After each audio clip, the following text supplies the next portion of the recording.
ఈ episode part 2 of Indian defence system. So ఈ episode first time వినే వాళ్ళు దయచేసి పార్ట్ 1 ఆఫ్ ఇండియన్ డిఫెన్స్ సిస్టమ్ని కూడా వినండి.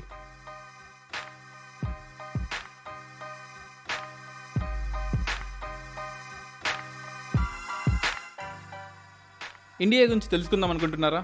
అయితే 32 ఎపిసోడ్స్తో UPSC radio season 3 India A book సిరీస్కి స్వాగతం. తెలుగు స్టేట్స్లో the one and only educational podcast show మన యూపీఎస్సీ రేడియో పాడ్కాస్ట్.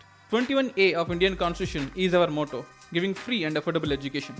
ఈ పాడ్కాస్ట్ని మీరు Jio Saavn, Gaana, Google podcast, Apple podcast, Spotify మ్యూజిక్స్లో కూడా వినొచ్చు. ఈ పాడ్కాస్ట్ యూపీఎస్సీ, ఏబిపిఎస్సీ, టీఎస్పీఎస్సీ చదివే వాళ్ళకి అండ్ కామన్ మ్యాన్కి ఇండియా గురించి మీడియాలో చూపించని వాటిని లేదా పేపర్స్లో ఇవ్వని వాటిని తెలుసుకోవాలనుకుంటే ఈ పాడ్కాస్ట్ మీకోసం. All about India you will know in this 32 episode series of podcast. And I'm your host Dinesh Dindagurthi. I'm a blogger, RTI activist and civil services faculty. So let's go into the episode. Himachal Pradesh, Uttarakhand, Sikkim, Arunachal ప్రదేశ్లో చాలా boundaries ఉన్నాయి and చాలా గొడవలు కూడా జరుగుతుంటాయి. So మనం చైనాతో start చేద్దాం. చైనా మన చుట్టుపక్కల ఉండే నైబర్స్, మనకు దూరంగా ఉండే నైబర్స్, మన మేలు కోరుకునేవి, మన కీడు కోరుకునేవి. వాళ్ళతో మనం చేసిన కొన్ని ఎక్సర్సైజెస్, డిఫెన్స్, ఆర్మీలో పర్టికులర్లీ ఆర్మీ, నేవీ, ఎయిర్ ఫోర్స్లో మనం ఏ ఎక్సర్సైజ్ అయితే చేస్తున్నామో వాటి గురించి ఒక ఆల్రౌండ్ డిస్కస్ చేద్దాం. ఎందుకంటే నెక్స్ట్ ప్రిలిమ్స్ 2020 ప్రిలిమ్స్కి కానీ లేదా ఇంకేదైనా గ్రూప్ 1 అండ్ గ్రూప్ 2 ప్రిలిమ్స్కి కానీ ఈ ఎపిసోడ్ చాలా యూజ్ అవుతుంది. మనం చైనాతో హ్యాండ్ ఇన్ హ్యాండ్ అనే ఒక ఎక్సర్సైజ్ చేసాం. మనకు డోక్లంలో ఎప్పుడైతే గొడవలు స్టార్ట్ అయ్యాయో సో దాన్ని పీస్తో ఏం చేయాలని చెప్పేసి ఇద్దరం కలిసి మార్చ్ చేయడము లేదా ఇద్దరం బైలేటరల్ అండర్స్టాండింగ్ చేయడము. సో 2018లో మనం 7th ఎడిషన్ చేసాం. అంటే డోక్లంలో ఎప్పటి నుంచో మనం చేస్తూనే ఉన్నాం. And at the same time 2017 and 2017లో ఎప్పుడైతే మనము ఈ హ్యాండ్ ఇన్ హ్యాండ్ ఎక్సర్సైజ్ని ఆపేసామో మళ్ళీ 2018లో ఫస్ట్ టైం మనం స్టార్ట్ చేసాం. నేపాల్తో సూర్యకిరణ్ అనే ఎక్సర్సైజ్ చేసాం. జనరల్గా ఎవ్రీ 6 monthsకి చేస్తూ ఉంటాం. ఎందుకంటే నేపాల్కి ఇండియాకి మధ్యలో చాలా పోరస్ బౌండరీ ఉంటుంది. ఫ్రీక్వెంట్గా అటు నుంచి అటు వెళ్తూ ఉంటారు. సో ఇండియన్ ఆర్మీ వాళ్ళు చేసిన ఎక్సర్సైజ్ పేరు సూర్యకిరణ్. మనకు ఇక్కడ శివాలిక్ మౌంటైన్స్ ఉంటాయి, గ్రేటర్ హిమాలయాస్ ఉంటాయి. ఒక నార్మల్ బౌండరీ దగ్గర అయితే మనం ఫెన్సింగ్ కట్టి అటు వాళ్ళు ఇటు వాళ్ళు అటు రాకుండా ఆపచ్చు. కానీ నేపాల్ లాంటి హిమాలయాస్ 8,000 మీటర్ల ఎత్తులో ఉండే హిమాలయాస్ దగ్గర ఎంత నీకు కాపలా గాయగలం? సో ఇక్కడ మనం బైలేటరల్గా అర్థం చేసుకుందాం, ఒకరినొకరు అర్థం చేసుకుందాం. మీ మిలిటరీ వాళ్ళు మమ్మల్ని ఏమనకూడదు, మా వాళ్ళు మిమ్మల్ని ఏమనకూడదు. సో పీపుల్ అయినా సరే పీస్ఫుల్గా ట్రావెల్ అవుదాం అటు ఇటు. అలా ప్రతి 6 నెలలకు ఒకసారి ఇండియా నేపాల్ మధ్యలో సూర్యకిరణ్ అనే ఎక్సర్సైజ్ జరుగుతుంటుంది. And if you take Bangladesh, one of the biggest boundary, ఇండియాకి ఉండే బౌండరీస్లో బిగ్గెస్ట్ బౌండరీ. సో ఇంత పెద్ద బౌండరీలో మనం కంప్లీట్గా ఫెన్సింగ్ కట్టడం ఇంపాసిబుల్ అని. సో ఈ బంగ్లాదేశ్, నేపాల్ యొక్క బౌండరీస్ గురించి పార్ట్ 1లో డిస్కస్ చేశాను. సో బంగ్లాదేశ్ బౌండరీ అనేది చాలా పెద్దది కాబట్టి ఇక్కడ మనం 1000 మంది పోలీస్ని పెట్టి గస్తీ కాయడం ఇంపాసిబుల్. సో వాళ్ళతో కూడా, బంగ్లాదేశ్ ఆర్మీతో కూడా మన ఇండియన్ ఆర్మీ సంప్రతి అనే ఒక ఎక్సర్సైజ్ చేస్తూ ఉంటుంది. సో బార్డర్ ఆస్పెక్ట్స్లో ఇంకా చెప్పాలంటే ఇండియా బంగ్లాదేశ్ బౌండరీ కోఆపరేషన్ అంటాం దీన్ని. సో మైగ్రేషన్ అవ్వకుండా, ఇల్లీగల్ మైగ్రేషన్ అవ్వకుండా అక్కడి నుంచి ఇటు కానీ, ఇక్కడి నుంచి అటు కానీ. అఫ్కోర్స్ ఇది మనకు వెస్ట్ బెంగాల్లో ఉంటుంది, అస్సాంలో ఉంటుంది, అండ్ చుట్టుపక్కల ఏరియాస్లో కూడా ఉంటుంది. మేఘాలయలో ఉంటుంది, త్రిపురలో ఉంటుంది, అండ్ మిజోరాంలో కూడా ఉంటుంది. సో ఈ అన్ని స్టేట్స్లో మనకు హిల్లీ టెరైన్స్ ఉంటాయి, కొండలు ఉంటాయి, పట్కేబా మౌంటైన్స్ అంటాం. రైట్ సైడ్ ఉంటుంది, లెఫ్ట్ సైడ్ మనకు గంగా రివర్ ఉంటుంది. గంగా రివర్ ఎప్పుడు ఫ్రీక్వెంట్గా అటు ఇటు, ఇంకా చెప్పాలంటే హుగ్లీ బ్రిడ్జ్ దగ్గర నుంచి రివర్ అటు ఇటు తిరుగుతూ ఉంటుంది. అంటే సమ్మర్లోనేమో ఎండిపోతుంది, వింటర్లోనేమో లేదా రైనీ సీజన్లోనేమో ఫ్లో ఎక్కువైపోతుంది. సో కొన్ని ల్యాండ్స్ సమ్మర్లో మన దగ్గర ఉంటే, కొన్ని ల్యాండ్స్ మనకి మునిగిపోయి వాళ్ళే సబ్మర్జ్ అవుతాయి. సో అలా ఫ్రీక్వెంట్గా రివర్ అటు ఇటు షిఫ్ట్ అవుతున్నందువల్ల కొన్ని parts of enclaves between West బెంగాల్కి బంగ్లాదేశ్కి ఉన్న కొన్ని గ్రామాలు, కొన్ని ఎన్క్లేవ్స్ని ఒక్కోసారి మనం అనుకుంటాం, ఒక్కోసారి వాళ్ళ అయిపోతాయి అవి. సో ఇలా డిస్ప్యూట్స్ జరుగుతూ ఉంటాయి ఫ్రీక్వెంట్గా. అంటే ఎప్పుడు ప్రతి సంవత్సరం కూడా ఇలా జరుగుతూ ఉంటాయి. సో వాటన్నిటి కోసం అర్థం చేసుకోవడానికి మనం బంగ్లాదేశ్లో సంప్రతి అనే ఇండియన్ ఆర్మీ ఎక్సర్సైజ్, అంటే ఇద్దరు కలిసి మార్చింగ్ చేయడము లేదా మన ఫోర్స్ని వాళ్ళ ఫోర్స్ని చూపించుకోవడము, షేక్ హ్యాండ్ చేసుకోవడము, ఇలాంటివన్నీ చేస్తూ ఉంటాం. అలాగే శ్రీలంకలో కూడా మిత్రశక్తి అని ఒక ఎక్సర్సైజ్ చేస్తూ ఉంటాం. సో ఎప్పుడైతే మనకు 2011-12లో చైనా ఇన్ఫ్లుయెన్స్ శ్రీలంక మీద ఎక్కువ పడడం స్టార్ట్ అయిందో అప్పటి నుంచి మనం కూడా ప్రతి ఇయర్ ఎక్సర్సైజ్ చేస్తూ ఉన్నాం. ఇండియన్ ఓషన్లో, సౌత్ ఈస్ట్ ఏషియాలో మన ఇద్దరం great powers, Sri Lanka and India are best friends అని చెప్పడానికి గుర్తుగా ఈ మిత్రశక్తి అని ఎక్సర్సైజ్ చేస్తూ ఉంటాం. అలాగే మనకు యుఎస్ఏ చాలా దూరం, కానీ యుఎస్ఏకి మనకి ఉన్న కొన్ని కామన్ పాయింట్స్ ఉన్నాయి. అంటే మిలిటరీ పాయింట్ ఆఫ్ వ్యూలో కానీ, లేదా వాళ్ళు ఇచ్చే హెలికాప్టర్స్లో కానీ, లేదా మన ఇండియన్ డయాస్పోరా అక్కడ ఉండడం కానీ. సో ఎన్నో విషయాల్లో యుఎస్ఏకి ఇండియాకి మనం దూరంగా ఉన్న చాలా మంచి ఫ్రెండ్షిప్ ఉంది. యుఎస్ఏ ఇండియా ఇద్దరు కలిసి యుద్ధ్ అభ్యాస్ అనే ఒక ఎక్సర్సైజ్ జనరల్గా 2004లో స్టార్ట్ అయింది. ఎప్పుడైతే మనకు మన్మోహన్ సింగ్ వచ్చారో అప్పుడు స్టార్ట్ అయింది. అండ్ రీసెంట్గా 14th edition of this Yudh Abhyas was held in ఉత్తరాఖండ్లో జరిగింది. అండ్ అలాగే యుఎస్ఏతో వజ్ర ప్రహార్ అనే ఇంకో ఎక్సైజ్ కూడా ఉంటుంది. అంటే వాళ్ళ దగ్గర ఉండే స్పెషల్ ఫోర్సెస్, మన దగ్గర ఉండే స్పెషల్ ఫోర్సెస్ ఇద్దరూ కలిసి కౌంటర్ టెర్రరిజం. ఎందుకంటే మనకు ఆఫ్ఘనిస్తాన్లో టెర్రరిస్ట్ ఫోర్సెస్ ఎక్కువగా ఉంటారు. ఎప్పుడైతే ఆఫ్ఘనిస్తాన్ నుంచి అమెరికన్ ఫోర్సెస్ బయటికి వెళ్ళిపోయారో, సో అక్కడ ఒక హ్యాలో స్పేస్ ఏర్పడింది. ఆ హ్యాలో స్పేస్ నుంచి టెర్రరిజం అనేది బయటికి ఎక్స్ప్లోర్ అయ్యే అవకాశం ఉంటుంది. సో దానికి ఎప్పటికప్పుడు ఆఫ్ చేయాలని చెప్పేసి ఇండియా అండ్ యుఎస్ఏ వజ్ర ప్రహార్ అని స్టార్ట్ చేసింది. బట్ అది కంటిన్యూ అవుతూనే ఉంది. అండ్ ఇద్దరు కలిసి ప్రపంచంలో అయినా సరే, ఇండియాలో అయినా సరే, బయట దేశాల్లో అయినా సరే కౌంటర్ టెర్రరిజం యాక్ట్స్ని ఇద్దరు కలిసి ఎదుర్కోవాలి. And world's biggest democracy and world's oldest democracy ఇద్దరు కలిసి ఈ కౌంటర్ టెర్రరిజంని ఆపాలని వజ్ర ప్రహార్ అనే ఎక్సైజ్ చేస్తూ ఉంటాం. And Myanmar, north east India చాలా వాలటైల్గా ఉంటుంది. నార్త్ ఈస్ట్ ఇండియా మనకు అస్సాం కానీ, అరుణాచల్ కానీ, లేదా మణిపూర్, నాగాల్యాండ్, ఈ స్టేట్స్ అన్నిట్లలో మనకు 3/4 స్టేట్ మొత్తం కూడా కొండలే ఉంటాయి. ఆ కొండల కింద పట్కైబామ్ మౌంటైన్స్కి లెఫ్ట్ సైడ్ మనకు వ్యాలీస్ ఉంటాయి. కోహిమా వ్యాలీ, ఇంపాల్ వ్యాలీ, ఇవన్నీ కూడా వ్యాలీస్ ఉంటాయి. ఆ వ్యాలీస్లోనే మనకు అర్బన్ ఏరియాస్ ఉంటాయి. సో మనకు ఎప్పుడైనా సరే మయన్మార్ నుంచి ఇల్లీగల్ మైగ్రేషను, ఇన్ఫిల్ట్రేషన్స్, ఆ రోహింగ్యా ముస్లిమ్స్ ఇండియాకి మయన్మార్ నుంచి వస్తుంటారు. సో అక్కడ మనం IMBAX 2017 అని ఒక ఎక్సైజ్ స్టార్ట్ చేసాం. సో మన ఇద్దరి మధ్యలో క్లోజర్ రిలేషన్స్ ఉండాలి, మయన్మార్కి ఇండియాకి. అండ్ ఇల్లీగల్ మైగ్రేషన్స్ ఆపాలి. ఎందుకంటే అంత పెద్ద బౌండరీలో ఇల్లీగల్ మైగ్రేషన్ని కేవలం ఒక పోలీసు లేకపోతే ఒక 1000 మంది పోలీసులు ఉండి ఆపడం ఇంపాసిబుల్. ఎందుకంటే హయ్యెస్ట్ టెరెన్స్ ఉంటాయి. ఎందుకంటే మనం మయన్మార్కి కింద ఉన్నాం. ఇండియా నుంచి మయన్మార్కి వెళ్ళేటప్పుడు మనకి హిల్లీ టెరెన్ వస్తుంది. సో స్ట్రాటజికల్లీ వాళ్ళకి అడ్వాంటేజ్ ఉంటుంది when compare to India. So అందువల్ల మన ఇద్దరం కలిసి అర్థం చేసుకుంటే తప్ప ఈ ఇల్లీగల్ మైగ్రేషన్ మనం ఆపలేం. అలాగే మలేషియా, ఇంకా చెప్పాలంటే 2018లో ఇండియా మలేషియా కలిసి first bilateral military training excise చేశారు. సో దాని పేరు హరిము శక్తి. అసలు మలేషియాకి మనకి సంబంధం ఏంటి? చాలా దూరంగా ఉంది కదా. ఎప్పుడో చోళుల టైంలో మలేషియా, సింగపూరు, లావోస్, థాయిలాండ్ ఇవన్నీ ఇండియా కంట్రోల్లో ఉండే. అప్పట్లో చోళ కింగ్డమ్ కంట్రోల్లో ఉండే. కానీ ఇప్పుడు చూసుకున్నట్లయితే మలేషియా అనేది ఒక చోక్ పాయింట్ లాగా ఉంది. మనం ఆఫ్రికా నుంచి కానీ కెమికల్స్ ఎక్స్పోర్ట్ చేయాలన్నా చైనాకి, China one of the biggest global partner కదా. సో చైనా నుంచి ఆఫ్రికాకి, చైనా నుంచి యూరోప్కి ఏదైనా గూడ్స్ ట్రావెల్ అవ్వాలంటే ఖచ్చితంగా మలేషియా నుంచి ట్రావెల్ అవ్వాలి. మలేషియాలో ఉండే ఆ చిన్న చిన్న నారో బ్యాండ్స్ నుంచి, మలేషియాలో ఉండే పోర్ట్ క్లాంగ్, పెంగాంగ్ పోర్టు, జోహర్ పోర్టు, ఇవన్నీ చాలా ఇంపార్టెంట్. ఆ పోర్ట్స్ మధ్యలో నుంచి చైనా గూడ్స్ అటు ఇటు వెళ్తూ ఉంటాయి. సో ఆ ప్లేస్ కనుక చైనా కంట్రోల్లోకి వెళ్ళిపోతే it is impossible to control China in Asia. So ఆ ఏరియాలో మలేషియాతో మనకు మంచి అండర్స్టాండింగ్ ఉండాలని మనం 2018లో ఫస్ట్ టైం హరిము శక్తి అనే ఎక్సైజ్ చేశాం. అలాగే ఇండోనేషియా కూడా గరుడ శక్తి, ఇండోనేషియాలో మనం చేసిన ఎక్సైజ్ పేరు 2012లోనే స్టార్ట్ చేసాం. బట్ 2018 వరకు కూడా కంటిన్యూ అవుతూనే ఉంది. అండ్ 2018లోనే వియట్నాంతో మనం ఇంకో మిలిటరీ ఎక్సైజ్ చేసాం. అండ్ వియట్నాంతో మనం చేసిన ఫస్ట్ మిలిటరీ ఎక్సైజ్. మన రెండు దేశాలు పీస్ కీపింగ్ ఉండాలి. మన రెండు దేశాలు యుఎన్తో మనం అందరం కలిసి ఉండాలి.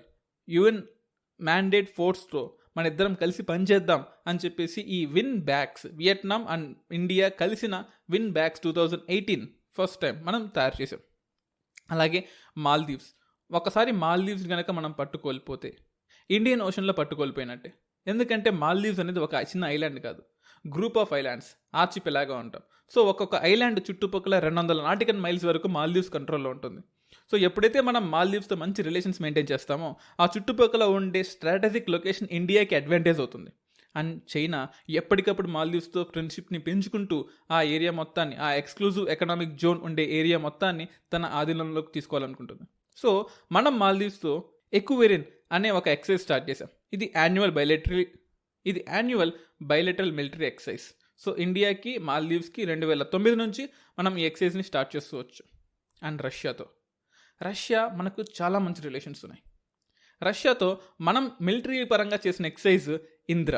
ఒకప్పుడు ఇది కేవలం ఆర్మీ వర్క్ మాత్రమే కన్ఫర్మ్ అయ్యేది. 2017లో అంటే 10th ఎడిషన్లో మనం ఆర్మీని కాస్త ట్రై సర్వీసెస్ మిలిటరీ ఎక్సైజ్గా 2017లో మార్చాం. సో ఇది ఝాన్సీలో జరిగింది, ఇండియన్ సబ్ కాంటినెంట్లో ఇండియాలో జరిగింది. అండ్ దీనికి చాలా ఇంపార్టెన్స్ ఉంది, ఎందుకంటే Russia one of the biggest country in terms of size. So eastern part of Russia నుంచి వెస్టర్న్ పార్ట్, అంటే రష్యా అనే కంట్రీ 2 కాంటినెంట్స్లో ఉంటుంది. ఈస్టర్న్ పార్ట్ ఏమో ఏషియాలో ఉంటుంది, మాస్కో క్యాపిటల్ సిటీ ఏమో వెస్ట్ సైడ్ ఆఫ్ రష్యా ఉంటుంది, అది యూరోప్లో ఉంటుంది. అంటే ఉరాల్ మౌంటైన్స్ రష్యాని ఏషియా అండ్ యూరోప్గా డివైడ్ చేస్తున్నాయి. సో మనకు స్ట్రాటజికల్గా ఆర్కిటిక్ ఓషన్తో కనెక్షన్ కావాలన్నా, స్కాండినేవియన్ కంట్రీస్ అయినా నార్వే, స్వీడన్, ఫిన్లాండ్తో కనెక్షన్స్ కావాలన్నా, లేదా యూఎస్ఏతో మనకు దగ్గరగా ఉండే స్ట్రాటజిక్ లొకేషన్ మనకు యాక్సెసిబిలిటీలో ఉండాలన్నా, చైనాకి చెక్ పెట్టాలన్నా, రష్యా యొక్క మిలిటరీ స్ట్రాటజిక్ లొకేషన్స్ మనకు చాలా ఇంపార్టెంట్. సో అలా రష్యా, ఇండియా కలిసి ఇంద్ర అనే ఒక మిలిటరీ ఎక్సర్సైజ్ని స్టార్ట్ చేసింది. ఫస్ట్ టైం 2015లో ఇండియా, ఒమెన్ కలిసి ఒక జాయింట్ మిలిటరీ ఎక్సర్సైజ్ని స్టార్ట్ చేసింది. ఎందుకంటే ఒమెన్ మనకు మంచి స్ట్రాటజిక్ పార్ట్నర్. యూరోప్ నుంచి చైనాకి, యూరోప్ నుంచి ఇండియాకి, యూరోప్ నుంచి సౌత్ ఈస్ట్ ఏషియాకి గూడ్స్ ట్రావెల్ అవ్వాలంటే ఖచ్చితంగా ఒమెన్ రూట్లోనే రావాలి.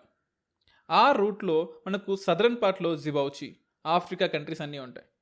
అక్కడ కొంచెం రోగ్ నేషన్ యాక్టివిటీస్ ఎక్కువగా ఉంటాయి, పైరేట్స్ కానీ లేదా ఇల్లీగల్ యాక్టివిటీస్ కానీ ఎక్కువగా ఉంటాయి.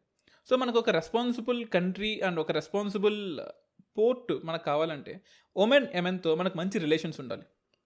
సో ఒమెన్తో మనం అల్ నాగా అని ఫస్ట్ టైం 2015తో స్టార్ట్ చేసాం, అండ్ 2019లో కూడా అది కంటిన్యూ అవుతూ ఉంది. మనం వెపన్స్ ఇంటర్చేంజ్ చేసుకుంటాం, అండ్ ఆపరేషన్స్ని ఎలా కండక్ట్ చేయాలి, మిలిటరీ ఆపరేషన్స్. అండ్ కేవలం మనం ఒమెన్తో కేవలం నేవీ ఎక్సర్సైజెసే కాదు, మిలిటరీ ఎక్సర్సైజెస్ కూడా చేసాం. అండ్ ఒమెన్తో మనం చేసిన మిలిటరీ ఎక్సర్సైజ్ పేరు అల్ నాగా. అండ్ జపాన్ కోర్స్ మనకు చాలా దూరంగానే ఉంటుంది. జపాన్తో మనం చేసిన మిలిటరీ ఎక్సర్సైజ్ పేరు ధర్మ గార్డియన్. ఇది 2018లో ఫస్ట్ టైం ఒక మిలిటరీ ఎక్సర్సైజ్ని ఇండియా అండ్ జపాన్ చేసింది. ఇది మిజోరాంలో జరిగింది. అండ్ థాయిలాండ్తో మైత్రి అనే ఒక కౌంటర్ టెర్రరిస్ట్ ఆపరేషన్స్ లేదా ఒక కౌంటర్ టెర్రరిస్ట్ ఎక్సర్సైజ్ని మనం డ్రిల్గా చేసాము. అండ్ యూకేతో అజేయ వారియర్ అని 2013లో ఫస్ట్ టైం చేసాం. అండ్ కజకిస్తాన్తో 2016లో, 2017లో ప్రభాల్ దోస్యక్. మంగోలియాతో నొమాడిక్ ఎలిఫెంట్, ఆ పేర్లోనే ఉంది. మంగోలియా అనేది ఒక టెంపరేట్ కంట్రీ, అక్కడ గడ్డి తప్ప ఇంకేం మలవదు, చెట్లు ఉండవు. ఆ దేశం మొత్తాన్ని కూడా మనం నొమాడిక్ అంటాం. నొమాడిక్ అంటే మనం పశువులు కాసేవాళ్ళు, లేదా మల్చింగ్ ఎనిమల్స్ అంటే పాలిచ్చే జంతువులు కానీ, ఊలిచ్చే జంతువులు కానీ, సో వీళ్ళతో ఎక్కువ బతికేవాళ్ళు. సో ఈ నొమాడిక్ కంట్రీ అయిన మంగోలియాతో మనం చేసిన ఎక్సర్సైజ్ పేరు నొమాడిక్ ఎలిఫెంట్. 2006లో స్టార్ట్ చేసాం, but over period of time evolve అవుతూ ఉంది. అండ్ మంగోలియా కూడా మనకు ఒక మంచి రిలేషన్, మంచి స్ట్రాటజిక్ పార్ట్నర్. ఎందుకంటే చైనాని మనం నార్త్ సైడ్ నుంచి కంట్రోల్ చేయాలి అంటే Mongolia is the best partner. And Mongolia స్ట్రాటజిక్గా కూడా మనకు చాలా మంచి పార్ట్నర్. అండ్ సింగపూర్తో బోల్డ్ కురుక్షేత్ర అనే ఒక ఎక్సైజ్, అండ్ కిర్గిస్తాన్తో కాంజార్ అనే ఒక Indian special forces and Kyrgyzstan special forces ఇద్దరం కలిసి చేసిన ఒక ఎక్సైజ్. ఇవన్నీ కూడా మనం Indian military, one of the biggest militaries of the world, highly sophisticated weapons ఉన్న Indian military and remaining militaries of the వరల్డ్తో చేసిన కొన్ని ఎక్సైజెస్. బట్ ఇండియన్ నావీ ప్రపంచంలోనే ద బెస్ట్ నావీ. శ్రీలంకతో మనం చేసిన ఎక్సైజ్ స్లినెక్స్, రష్యాతో ఇందిరా నావీ, యూకేతో కొంకన్, ఫ్రాన్స్తో వరుణ, ఒమెన్తో నజీమ్ అల్ బహార్. ఇది చాలా చాలా ఇంపార్టెంట్. 1993లోనే మనం స్టార్ట్ చేసాం. And one of the best exercise. ఆ చుట్టుపక్కల ఉండే ఒమెన్లో పైరేట్స్ని ఎప్పటికప్పుడు ఆపుతూ, ఇండియన్ గూడ్స్ని, ఇండియన్ కన్సైన్మెంట్స్ని ఎప్పుడూ కాపాడుకుంటూ, మనం యూరోప్ నుంచి లేదా మనం ఎక్స్పోర్ట్ చేసే గూడ్స్ కానీ, యూరోప్ నుంచి మనకు వచ్చే గూడ్స్ కానీ, సో యూరోపియన్ యూనియన్ నుంచి మనకు మొత్తం వచ్చే కొన్ని వందల టన్నుల గూడ్స్ మొత్తాన్ని ఎప్పటికప్పుడు కాపలా కాస్తూ, అక్కడ కొంతమంది పోలీసులు ఎప్పుడు గస్తీకి వస్తూనే ఉంటారు. అండ్ ఆ బైలేటరల్ రిలేషన్స్ని మనం ఎప్పటికప్పుడు డెవలప్ అవుతూనే ఉన్నాం. ఒమెన్తో మనం చేసిన నజీమ్ అల్ బహార్ అనే ఎక్సైజ్ చాలా చాలా ఇంపార్టెంట్. వియట్నాంతో సహయోగ్, ఇండోనేషియాతో ఇండో కార్పాట్, సింగపూర్తో సింబెక్స్, మయన్మార్తో IMCOR. So India Myanmar coordinated patrol. So జనరల్గా ప్రతి సంవత్సరం జరుగుతుంది. 2013 నుంచి ఇది విగరస్గా జరుగుతుంది ఇంకా. And air force, course Indian air force మిగతా దేశాలంతా స్ట్రాంగ్ కాకపోవచ్చు, బట్ ఎప్పటికప్పుడు మనం ఎవాల్వ్ అవుతూనే ఉన్నాం. మన హెచ్ఏఎల్ కానీ, మనం ఫ్రాన్స్తో తీసుకున్న హెల్ప్ కానీ ఎప్పటికప్పుడు మనల్ని బతికిస్తూనే ఉంది. సో ఇండియన్ ఎయిర్ ఫోర్స్తో మనం కొన్ని కామన్ ఎక్సైజెస్ కొన్ని చేసాం. ఇండియన్ ఎయిర్ ఫోర్స్లో మన బెస్ట్ ఫ్రెండ్ ఫ్రాన్స్తో మనం చేసిన ఎక్సైజ్ పేరు గరుడ. 1998 నుంచి స్టార్ట్ చేశాం. మీ అందరికీ తెలుసు కదా, కార్గిల్ వార్ మే 1999 నుంచి జూలై 1999 వరకు జరిగింది. ఈ వార్లో ఇండియా విన్ అవడానికి one of the prime reason is our air force. Of course military వాళ్ళు చాలా కష్టపడ్డారు, చాలా చేశారు, బట్ ఎయిర్ ఫోర్స్ హెల్ప్ ఖచ్చితంగా దొరికింది మనకు. సో ఎగ్జాక్ట్లీ 1 year ముందే మనం ఆ థ్రెట్ని పసిగట్టి ఫ్రాన్స్ నుంచి ఎన్నో ఏరోప్లేన్స్ని ఒక ఎక్సైజ్గా మనం చేసామన్నమాట. అంటే వాళ్ళు అండ్ ఫ్రాన్స్ వాళ్ళు అండ్ ఇండియన్స్ ఇద్దరం కలిసి ఒక బైలేటరల్ ఎయిర్ ఫోర్స్ ఎక్సైజ్ చేసాం కాబట్టి మనం ఫ్రాన్స్ హెల్ప్ మనకు ఖచ్చితంగా వచ్చిందని చెప్పొచ్చు. 1998లో కరెక్ట్గా కార్గిల్ వార్ స్టార్ట్ అవ్వడానికి 1 year ముందు ఈ ఎక్సైజ్ మనకు చాలా ఉపయోగపడింది. ఈ ఎక్సైజ్ వల్లే ఇంకా చెప్పాలంటే మనం వార్ విన్ అవ్వడానికి ఒక మంచి హెల్ప్గా దొరికింది మనకు. అలాగే ఒమెన్తో ఈస్టర్న్ బ్రిగేడ్, రష్యాతో ఎయివ ఇంద్రా, థాయిలాండ్తో సయామ్ భారత్, యుఏఈతో డెజర్ట్ ఈగల్, యూకేతో ఇంద్రధనుష్, యుఎస్ఏతో రెడ్ ఫ్లాగ్. ఈ రెడ్ ఫ్లాగ్ కూడా చాలా ఇంపార్టెంట్. ఇది 2 వారాలు జరుగుతుంది. ప్రపంచంలో జరిగే one of the best exercises is India USA Red Flag. And ఇక్కడ మనం మిలిటరీ అండ్ ఎయిర్ ఫోర్స్ ఇద్దరిని కలిపి మ్యూచువల్ ఎక్సైజ్ లేదా మ్యూచువల్ అగ్రిమెంట్ లాగా మనం చేస్తూ ఉంటాం. అండ్ కేవలం బైలేటరలే కాదు, కొన్ని విషయాల్లో కొన్నిసార్లు మనకు ట్రైలేటరల్, మల్టీలేటరల్ కూడా ఇంపార్టెంట్. అంటే ఒక దేశమే కాకుండా ఇంకొక దేశంతో, ఒక 2-3 గ్రూప్ ఆఫ్ కంట్రీస్తో, 2-3 గ్రూప్ ఆఫ్ ప్లేసెస్తో ఇలాంటి ఎక్సర్సైజెస్ కూడా మనకు కొన్ని ఉన్నాయి. RIMPAC, world's largest maritime exercise 1971లోనే స్టార్ట్ అయింది. హవాయి ఐలాండ్స్ యుఎస్ఏ సంబంధించినవి. ఇండియా యుఎస్ఏ హవాయి దగ్గర హొనలులు అనే ప్లేస్లో ఫస్ట్ మీ ఎక్సర్సైజ్ని స్టార్ట్ చేసింది. And Indian air force, Indian navy కూడా కలిసి ఈ ఎక్సర్సైజ్ని చేసింది. అండ్ మనం 1992లోనే United States, Japan, India best friends. ఈ ముగ్గురు లవ్ స్టోరీ చాలా బాగుంటుంది. సో ఈ ముగ్గురు దేశాలు కలిపి 1992లోనే మలబార్ అనే ఎక్సైజ్ చేసాం. అండ్ 2015 వరకు కూడా అది కంటిన్యూ అవుతూనే ఉంది. అండ్ 2015లో జపాన్ పర్మనెంట్ పార్ట్నర్ అయిపోయింది మనకు. సో జనరల్గా యుఎస్ఏ ఇండియా చేస్తూ ఉంటుంది, జపాన్ అప్పుడప్పుడు యాడ్ అవుతూ ఉంటుంది. బట్ 2015లో the best friend to both countries United States and India is Japan అయిపోయింది. తర్వాత బిమ్స్టెక్ దేశాలైన Bangladesh, Bhutan, India, Nepal, Myanmar, Thailand, Sri Lanka ఈ దేశాలన్నీ కలిపి మనం మైలెక్స్ MILEX 18 అని స్టార్ట్ చేసాం. సో ఇది పూణేలో జరిగింది, మహారాష్ట్రలో ఉండే పూణేలో జరిగింది first joint military exercise. But all members of BIMSTEC participated except Thailand and Nepal. ఫ్యూచర్లో వాళ్ళు కూడా మనతో జాయిన్ అవుతారు, నో నీడ్ టు వరీ. తర్వాత 2 biggest countries Russia and China, ఈ 2 దేశాలతో కలిపి ఇండియా అండ్ పాకిస్తాన్ కలిపి చేసిన ఒక multilateral peace mission counter terrorism military exercise 2018లో జరిగింది. చైనా, పాకిస్తాన్, రష్యా, ఇండియా నలుగురం కలిసి పార్టిసిపేట్ చేశాం. అండ్ సంవేదన కేవలం మిలిటరీగా మన పవర్ చూపించుకోవడమే కాదు, హ్యుమానిటేరియన్ అసిస్టెన్స్ కూడా ఉండాలి. డిజాస్టర్ కూడా మన సౌత్ ఏషియన్ రీజియన్స్లో ఎక్కువ జరుగుతూ ఉంటుంది. సో సౌత్ ఏషియన్ రీజియన్స్లో ఉండే కంట్రీస్ అన్నీ ఇండియాతో కలిసి ఇండియన్ ఎయిర్ ఫోర్స్ సహాయంతో కేరళ కోస్ట్లో ఈ సంవేదన అనే ఎక్సైజ్ చేశాం. And Cobra Gold largest Asia Pacific military exercise థాయిలాండ్లో జరుగుతుంది. అండ్ ఇండియా కూడా దానిలో ఎప్పుడు పార్టిసిపేట్ అవుతూ ఉంటుంది. కకాడు 1993లోనే స్టార్ట్ అయింది. Royal Australian navy and Indian navy ఇద్దరు కలిసి ఈ కకాడులో పార్టిసిపేట్ చేస్తూ ఉంటాం. So these are the main military exercises, army exercises, navy exercises of India. And బైలేటరల్గా, మల్టీలేటరల్గా మనం ఇండియా ఎలా డెవలప్ అవుతున్నాం. అండ్ ఈ ఎక్సైజ్ చేస్తూ ఉంటే మనకు వచ్చే లాభం ఏంటి? It gives us the strength. మన ఇద్దరం కలిసి ఉన్నాము, మన ఇద్దరం ఫ్రెండ్స్. ఏదైనా సమస్య వస్తే ఇద్దరం కలిసి కాపాడుకుందాం, ఇద్దరం కలిసి పోరాడదాం. సౌత్ ఏషియాలో southern side of eastern side of ఏషియాలో India should be a great power. Not in terms of not as like a big brother, but మనమంటూ ఉండాలి. ఏ ప్రాబ్లం వచ్చినా సరే ఇండియా సాల్వ్ చేస్తుంది, ఎవరికి ప్రాబ్లం వచ్చినా ఇండియా సాల్వ్ చేస్తుంది. So that is how we have to evolve, that is how we have to grow అని India చాలా ఎక్సైజెస్ని చాలా కంట్రీస్లో రకరకాలుగా ఎన్నో సంవత్సరాల నుంచి చేస్తూనే ఉంది. So this is how we have been developing and we will be keep on developing. So next ఎపిసోడ్ని ఖచ్చితంగా మిస్ అవ్వకుండా వినండి. Stay tune to UPSC radio podcast. నేను మీ హోస్ట్ దినేష్ డేవిడి.